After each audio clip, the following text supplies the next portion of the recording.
Welcome to Golf and the Good Life, your guide to golf travel across the pond. I'm DJ Jones, joined as always by my good friend Connor Evers, and today we are talking about short golf trips overseas.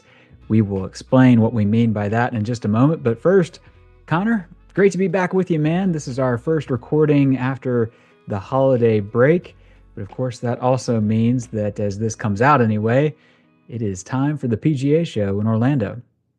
Yeah, Deej, appreciate it. And it was a great Christmas and New Year's holiday break, but excited to be back with you and everyone that is listening in 2025 and looking forward. We're starting all the kind of the more intimate planning, if you will, for expeditions that are going to start traveling in April and going to start planning everything for 2026. But as DJ said, it is PGA show week. So looking forward to seeing all of the PGA professionals that are currently traveling in the calendar year of 25 or looking to travel in the near future as well. So looking forward to just being down in Orlando with you, Deej, and as well as all of our PGA professionals. And if you are at the show, please stop by at the booth. Our booth number is 3873. Again, 3873 within the travel sector. So come by, stop by, meet all the staff, and looking forward to seeing everyone. But yeah, it's great to be back on the podcast and looking forward to sharing more information in the new year.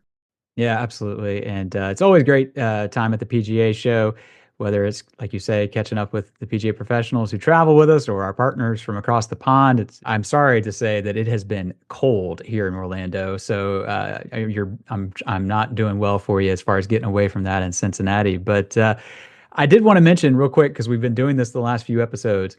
Over the Christmas break, I read a book called Open Links, and it is by a guy named Dominic Holland, and he is the actor Tom Holland's dad, Spider-Man, basically. And this was just a fun fictional golf story. It basically, as the title implies, it revolves around the Open Championship, but it includes a lot of real golfers and a lot of real places in Scotland. Castle Stewart gets a mention of several other places.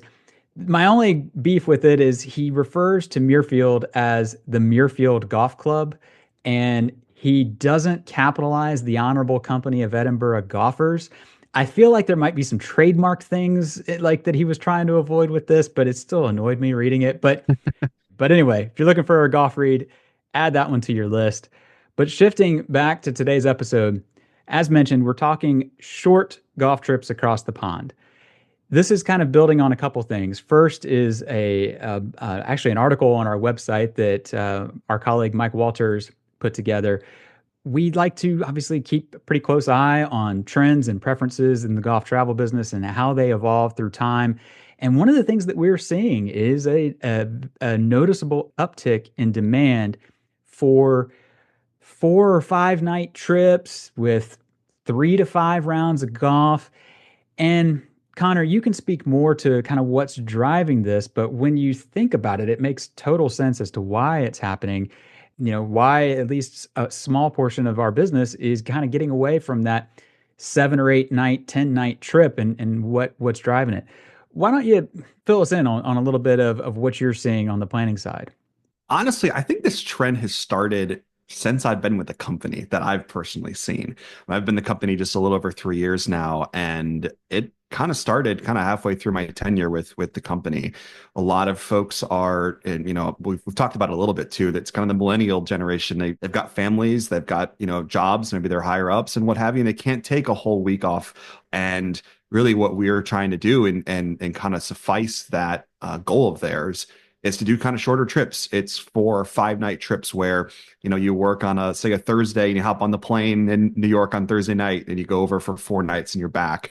Take advantage of the weekend, if you will, and you're gone just for a few days. So we're kind of seeing that trend. And this week, and I've seen a lot on social media, Bandon Dunes, a lot of the 2026 applications are doing a little bit differently, are going out. And, a lot of those trips, we don't do 36 holes every day, but a lot of those trips they're playing multiple rounds per day, and they want to go in and pack in as much golf as they possibly want. And again, a lot of those trips to Bandon, or just even domestic trips, if you will, they're 4 and 5 night trips, and it's just in and out as quick as possible. Again, we're not doing 36 holes overseas all the time, but that's a trend that we're seeing kind of in the marketplace and just what folks want, especially from that kind of younger generation, if you will. So that's kind of the trend that we're seeing. And I think, which we'll talk about a little bit more into kind of the different areas that goal of some of our folks are wanting can be throughout GB&I. Yeah, that's a great point. I mean, yes, it's a small piece of the pie in terms of the demand. I mean, the average golf traveler is still going over for a week or longer, but it's a noticeable uptick. And you're right, it's something that has popped up really just in the last few years. And I think it's got a very easy explanation in that, as we've mentioned here on the podcast, the millennial generation is now hitting their 40s. The oldest millennials are closer to 45 than 40, as much as I hate to say it. And there's a few key differences. Number one is that we are so much more driven by travel and experiences than our parents were. We don't want the sports car. I mean, some might, but I think by and large, we are more apt to go on a big trip than we are to buy, some big flashy car. We're also a little more intrepid than prior generations. We have no problem jumping on a plane for 8 or 9 hours for a 4 night trip. Whereas the old mindset might have been, well, we're going all this way, so we got to like make it worth our while and really invest the time. And then lastly is we're we're not very patient in terms of like waiting for the things we want. If we want to go to Scotland, it doesn't matter that we got kids or we've got obligations or we've got all this stuff going on. We're going to find a way to make it happen. The concept of, well, let's wait till the kids leave home is just not a common train of thought among my generation. And so it makes total sense that we're seeing, this spike in this demand. You talked a little about like the logistics of these trips, hopping over on a weekend and incorporating that and so forth. So let's talk a little about that. First up, we're going to cover 5 key things that you sort of want to keep in mind when it comes to these shorter itineraries. Number one, you need access to a gateway airport overseas. You want to try to pick some place that's easily accessed to, say, Dublin or Edinburgh or what have you. You don't want to land overseas and then have a 3 or 4 hour commute somewhere else. Obviously, your time is short, and so you want to land and go to the golf course is more like it.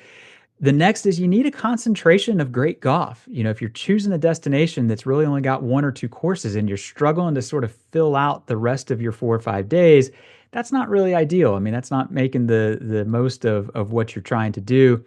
And of course, this is golf in the good life. You still need some good life stuff. You need to be close to those sort of things. Don't shortchange yourself on the experience off the course just because you're short on time.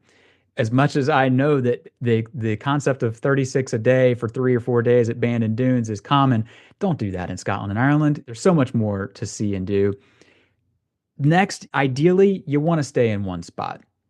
Making a hotel change is, it's just a disruption to your trip that is best avoided when you've only got 4 or 5 nights to begin with. So there are a number of places where you can do that, and we're going to cover those here shortly. And then last but not least, limit your commute times. Again, time is short. So don't spend 2 or 3 hours a day if you can help it, behind the windshield of a coach. I mean, you might work in a round or two that have that, but like don't do it every single day. Maximize the amount of time that you are essentially on the ground and walking the fairways or whatever it might be. But Connor, we kind of talked on this, and there are several destinations overseas that check more or less all of these boxes. Yeah, absolutely. And I would say kind of the first one and probably the most popular one that a lot of our groups enjoy. And again, we'll go into kind of the logistics of weekend golf at some of our clubs from overseas we partner with. But the first one I like to add is Dublin. Really great golf. Indeed, you say, commutes, and that's a great point. I mean, the courses like Portmarnock, the Island, Royal Dublin, I mean, they're give or take about a 30-minute drive from downtown Dublin into those different clubs. So limits your commute time there. But the other nice thing about Dublin is there are so many direct flights from major cities, New York to Dublin or Los Angeles, what have you. There's so many direct flights, especially with Aer Lingus and some of the other major U.S. airlines. Perfect example, I have got a group that they are working a half day on Thursday. They're getting on a 5 p.m. flight from JFK into Dublin. I think the darn thing gets in around like 4:30 in the morning. easy arrival day golf, and they're back in their hotel right around check-in at 3 o'clock. It's perfect. And they're playing, 4 rounds of golf, 4 nights, and they're back in the office on Wednesday the following week. So it's really easy when it comes to that. And I think 4 nights is a good amount of time in Dublin, especially to get some of those good life options in. But you've got some other clubs like the European Club, County Louth, a little bit longer drives from downtown Dublin, but you can still do those, and plenty of great good life offerings of, as you mentioned, Deej, great pubs, restaurants, the Guinness Storehouse is right there. So easy things to do, after golf, and a lot of different lodging options within Dublin. So it's a really easy one if groups maybe are coming into, the planning process a little bit late, and maybe you want that, like I said, that short trip. It's a great option, plenty of availability even this year in 2025. So that's our first one, Deej.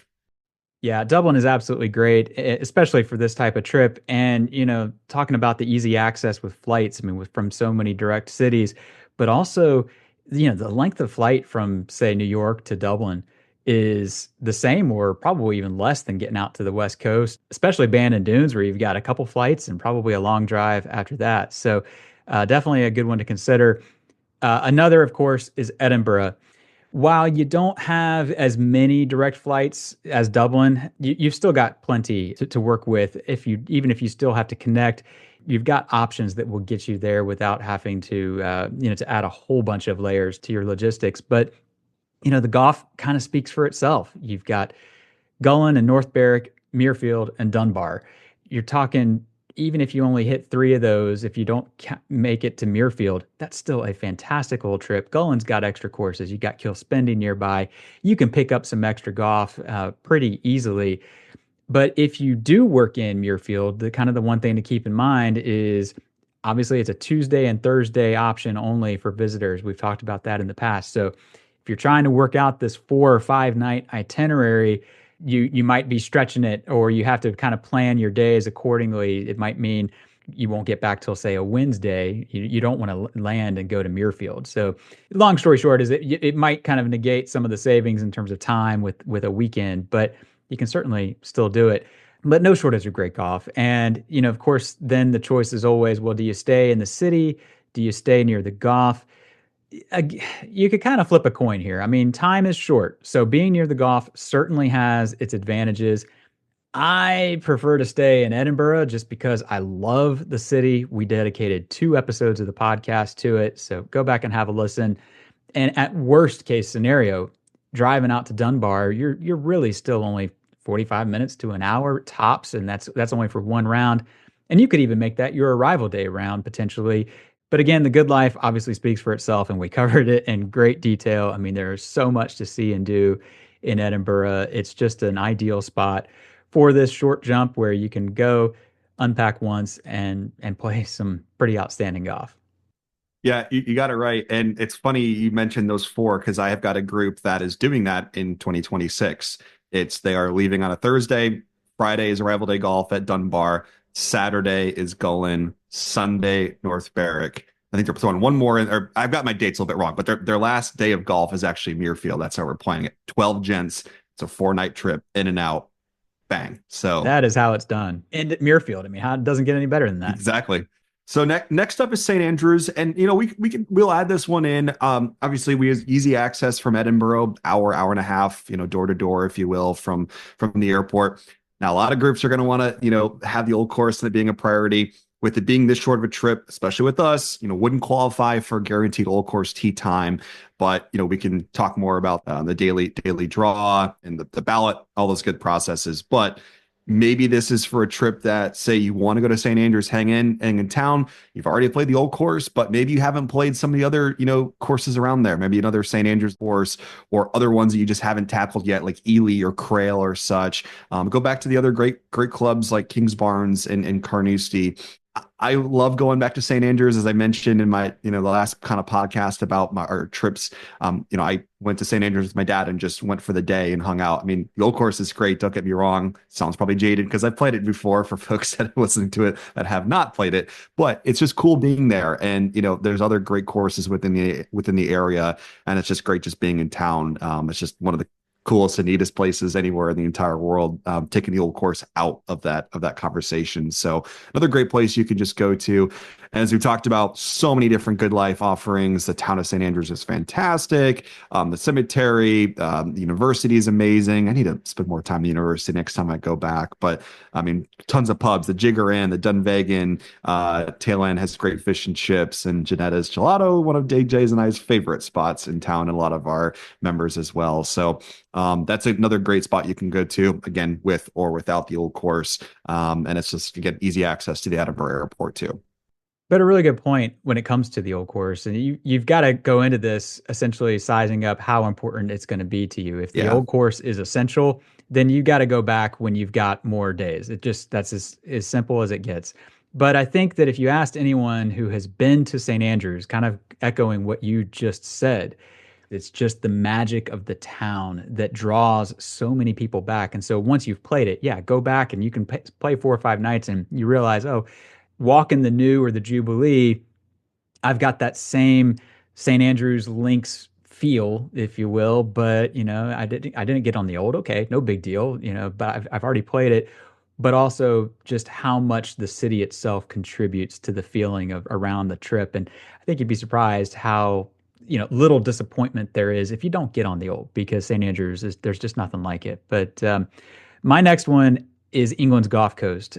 This is essentially the northwest area of England, kind of near Liverpool.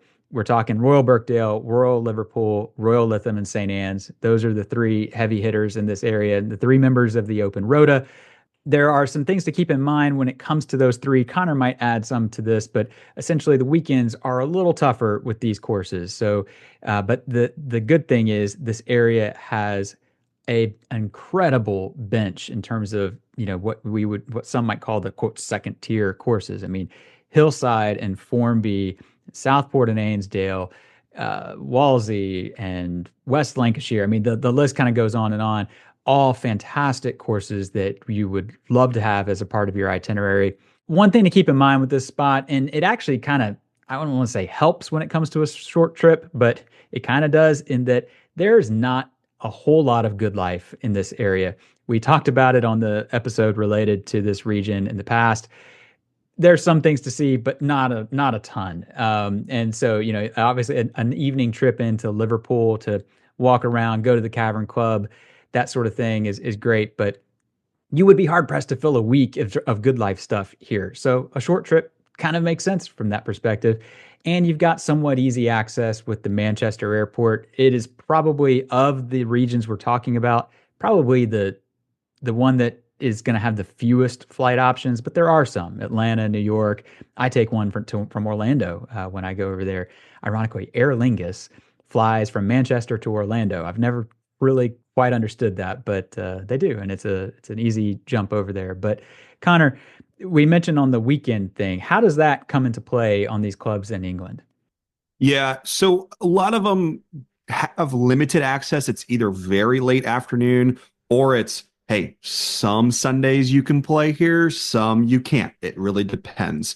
I would say they're a little bit more structured, if you will, when it comes to when you're able to play it on the weekdays and weekends. Again, it's just a complete red X, and sometimes it's a potential. So something we have to just consider with depending on what days you can go, and what your availability is from that standpoint. So a lot of times you're playing some of those other, like if you're in the Gulf Coast, you're playing those hillsides or Formbies or other clubs on the weekends and using those weekdays for those more royal courses. And that's kind of the same thing. And going into our next one is down in the London area with Sunningdale, Swinley Forest, and St. George's Hill. Again, those are complete red X's essentially during the weekend. So you're playing other clubs like Walton Heath or Berkshire, what have you, on those weekends and using those weekdays that you're there for, again, this short trip to play those other clubs. So it's just kind of something that we have to meander and through.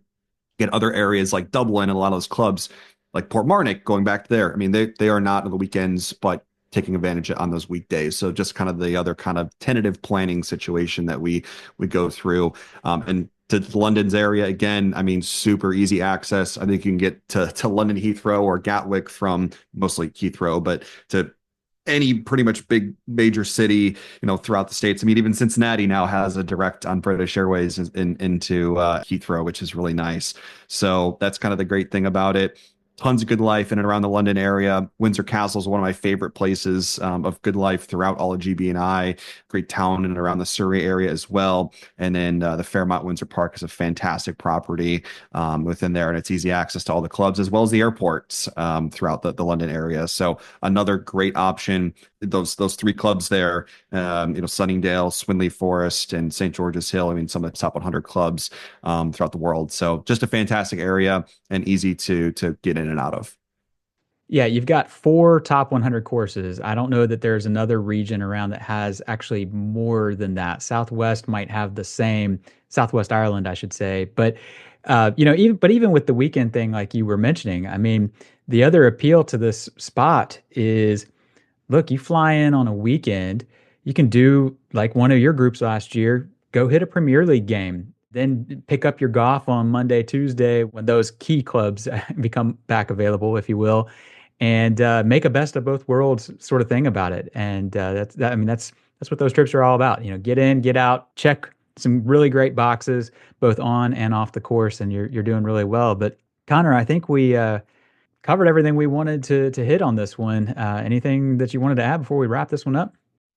Yeah, and kind of final thoughts here. I mean, you really have to kind of focus in on what you want from the trip. I mean, if you're going into it where you're going to Dublin and you're playing great golf and around the area, but the back of your mind is, oh, I wish we would have went down Southwest and done a few courses there, then this isn't the trip for you. Again, this is something where it's in and out, it's quick. Yeah, you're playing some heavy hitters, but again, it's a quick trip. And if you maybe go to, like I give you St. Andrews as an example. If you go there and not playing the old course is going to wreck you, then just don't do it. It's not worth your time, money, effort. The list goes on and on and on. Again, this is a quick trip, and DJ and I were just talking about it. Is last year we had a bachelor party, which is really fun, but it's a quick trip. So just kind of got to value your time, what you want on the trip, and if again 4 or 5 nights quick trip is for you, then it's a great option. Again, you're always going to leave something off the table, and it's just a part of the nature of this.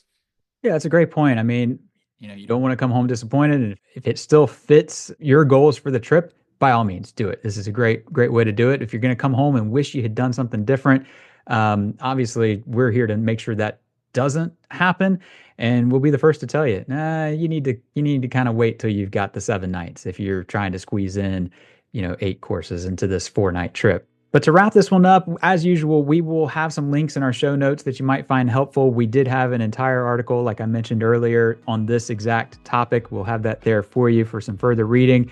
If you've got any questions, DM us on social media or shoot us an email, golf@haversham.com. But otherwise, thank you for tuning in. We will be back again soon with another episode. But until then, we wish you plenty of golf at its finest and life at its best.